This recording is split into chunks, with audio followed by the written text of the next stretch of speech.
The world is in chaos. Russia is invading the Ukraine. ILS is ravaging the Middle East. Our economy is in recession and Congress is in gridlock. Why are so many things going wrong? Many people believe that history tells us. Jack disagrees. Jack began with his speech, One Voice.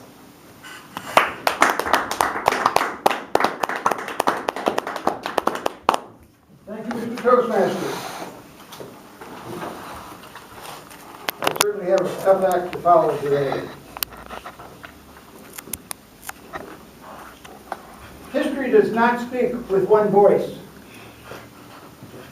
I used to believe in the one voice fallacy. In arguments, I claim that history tells us this or tells us that. However, history tells us is a fallacious statement.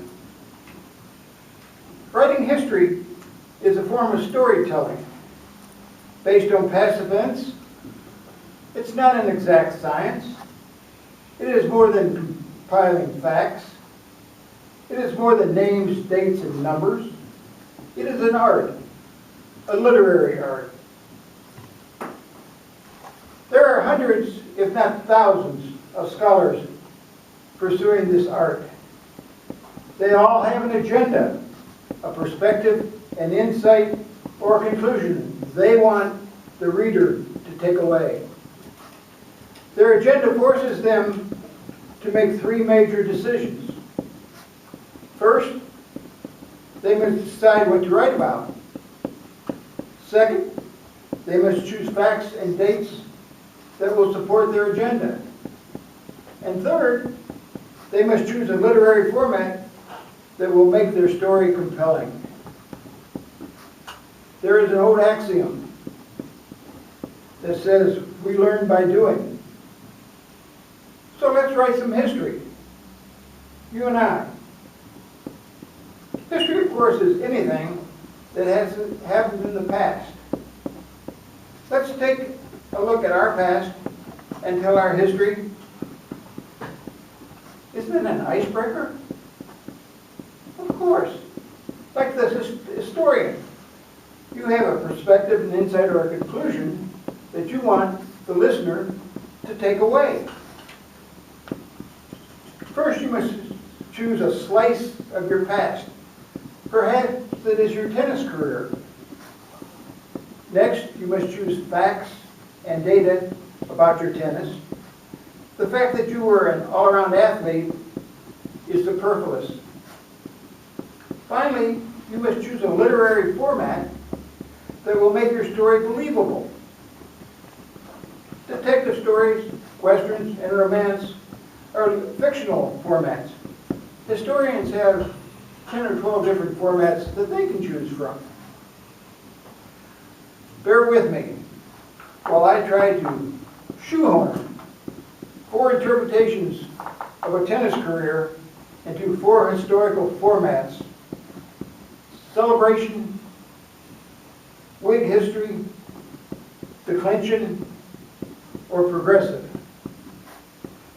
Celebration praises a people or a nation, preserves a record of their deeds, either for emulation or because of the intrinsic worth of their deeds. And one interpretation of a history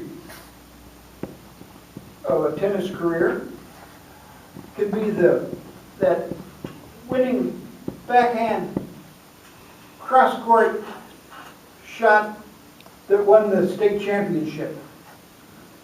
That's celebration. It's a great deed and accomplishment. There's also the Whig interpretation of history.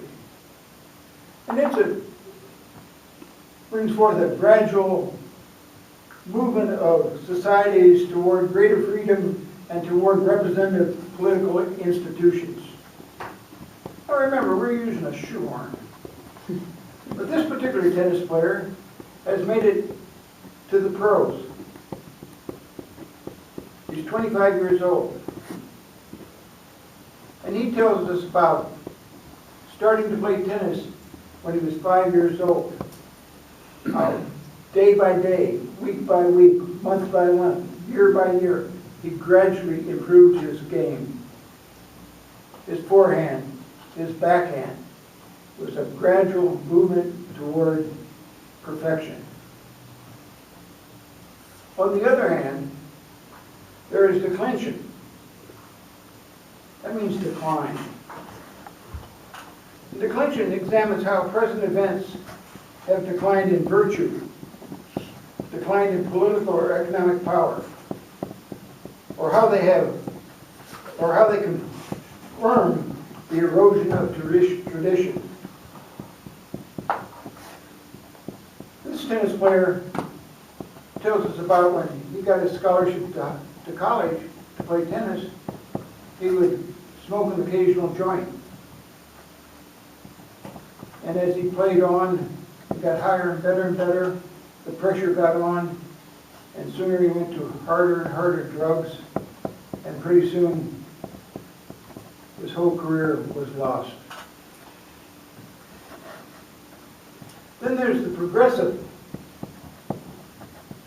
That repudiates celebration, criticizes the American founding and American expansion as inadequate forms of democracy.